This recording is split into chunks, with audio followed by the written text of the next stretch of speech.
بسم الله الرحمن الرحيم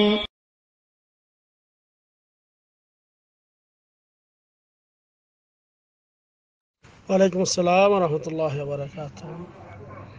Iraq থেকে জোবায়ের ভাই জানতে চেয়েছেন, মহিলাদের সাদা স্রাব যদি ভাঙে তাহলে কি তাদের সালাত বা অন্য ইবাদত করতে পারবে কি পারবে না? আলহামদুলিল্লাহ ওয়াসসালাতু ওয়াসসালামু আলা রাসূলিল্লাহ, আম্মা বাদ। সম্মানিত ভাই, সাদা স্রাব এটা এক ধরনের রোগ হতে পারে মহিলাদের, এবং এটা যদি রেহেম থেকে সরাসরি বের হয় সেক্ষেত্রে অনেকে বলেছেন যে এটাকে নাজাস বলা যাবে না। আবার যদি পেশাবের রাস্তা দিয়ে বের হয় সেটা এক ধরনের, সেটা অবশ্যই নাজাস। তো এই যে কোনো অবস্থায় বের হোক না কেন, এই জন্য তাকে গোসল করা ফরজ নয়।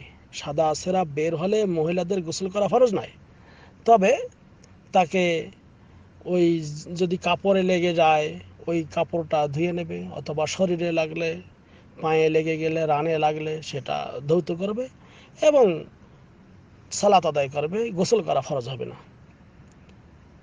শুধু তখনই গোসল করা ফরজ যেটা কাজফ, কাজফ হলো, কাজফ মানে যেটাকে উত্তেজনাবশত বের হয়, তাহলে সেটা।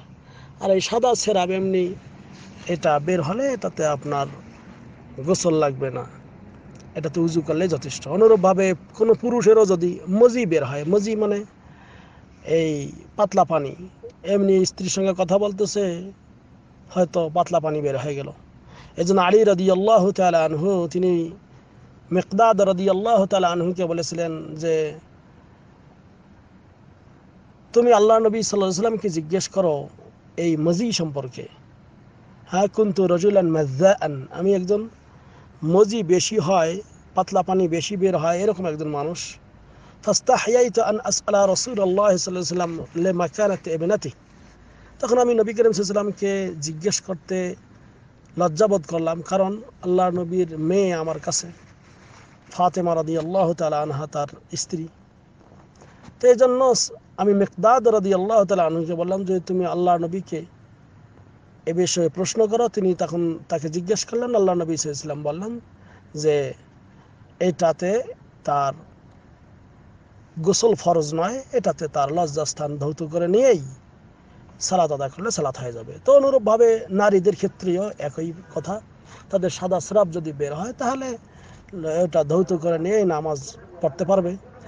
এবং আরেকটা পদ্ধতি, সেটা হলো এই, বিশেষ করে কোনো নারীর যদি অনবরত সবসময় এরকম সাদা স্রাব পড়তেই থাকে, তাহলে সেক্ষেত্রে ওই নারী এই এই কিছু প্যাড, যে মহিলাদের যে প্যাডগুলি রয়েছে এগুলি ব্যবহার করবে, ইউজ করবে, অথবা শক্ত কোনো কাপড় ব্যবহার করবে বা তুলা, টিস্যু পেপার ইত্যাদি ব্যবহার করবে। এবং যদি নামাজের আগে তাকে উজু করতে হবে, যে নামাজের সালাতের সময় যখন হয়ে যাবে উজু করবে, উজু করার পর সে এরকমভাবে এই প্যাড ইত্যাদি পরিধান করে এরপরে সালাত দাঁড়াবে।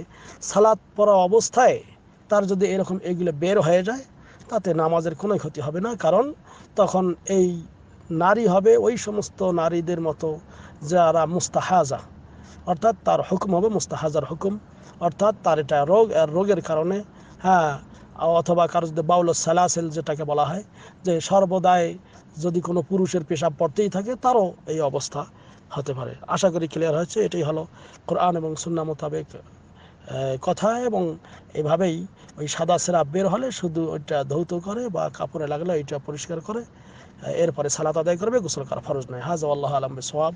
ওয়া সাল্লাল্লাহু আলা নবিয়্যিনা মুহাম্মদ। ওয়াসসালামু আলাইকুম ওয়া রাহমাতুল্লাহি ওয়া বারাকাতুহু।